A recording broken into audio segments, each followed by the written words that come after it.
All right, today we are diving deep into a really profound concept from Buddhist philosophy called Nirodha. Now, I know it sounds like a big, heavy idea, but at its core, it's really about a question every single one of us has asked. Is there a way to find real, lasting peace, to actually truly end suffering? I mean, think about it. Is it really possible to find a way of being that isn't constantly poked and prodded by stress or anxiety or disappointment? Well, believe it or not, the answer from Buddhism is a resounding yes. And that answer is found in what's known as the third noble truth. And that answer is Nirodha. It's the third of the Four Noble Truths, and it points to something way beyond just feeling better for a little while. We're talking about the complete and total end of suffering, and, this is key, its root causes. The ultimate expression of this, the state we're all aiming for, is what's called nibbana or nirvana. So how are we going to wrap our heads around this? Well, we'll break it down into 4 parts. First, we're going to get laser focused on the one thing that needs to stop. Then, we'll see that letting go isn't an all or nothing game. After that, we'll look at the amazing qualities of this freedom. And finally, we'll talk about what this state of pure being is actually like. Okay, first things first. If you're talking about cessation or stopping something, we need to know exactly what it is we're trying to stop. And spoiler alert, it is not about extinguishing your personality or the joy in life. It's something much, much more specific. And there it is. The ancient texts are incredibly precise about this. The one single thing that Nirodha targets is tanha. You can translate that as craving or thirst or this relentless desire. It's that constant nagging feeling of wanting, of grasping for things to be different than they are. That's the engine that powers our suffering. And check out this incredible domino effect. When you manage to stop that initial craving, the next domino to fall is clinging, that mental and emotional supergluing of ourselves to things. And once the clinging stops, the whole process of becoming, which is this endless cycle of creating and recreating our sense of self, it just runs out of fuel. It's like pulling the main plug. The entire system that generates suffering just shuts right down.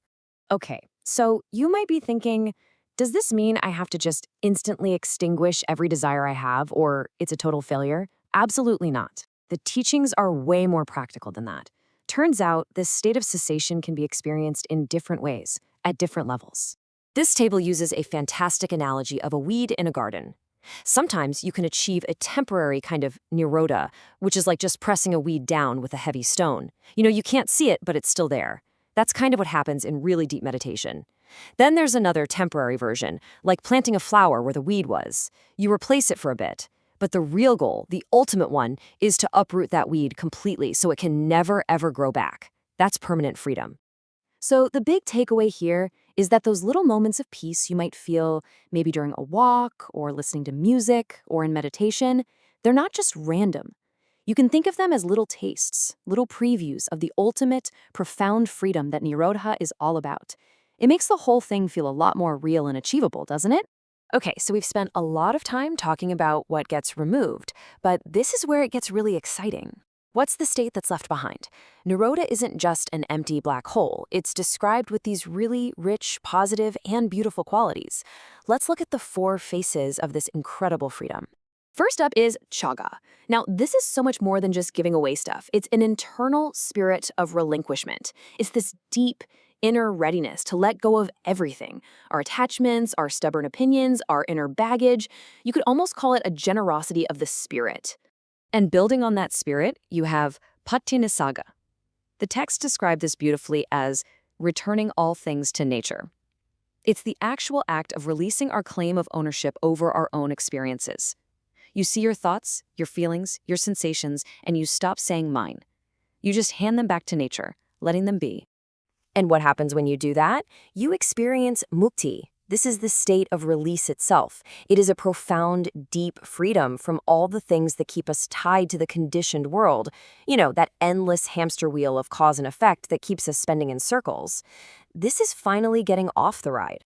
And finally, we have analio. You know how craving has this sticky quality? It just latches on and leaves a residue? Well, analio is a mind that is completely unentangled. All that stickiness is gone. There's no leftover affection, no subtle dependency. The mind is just completely and totally free.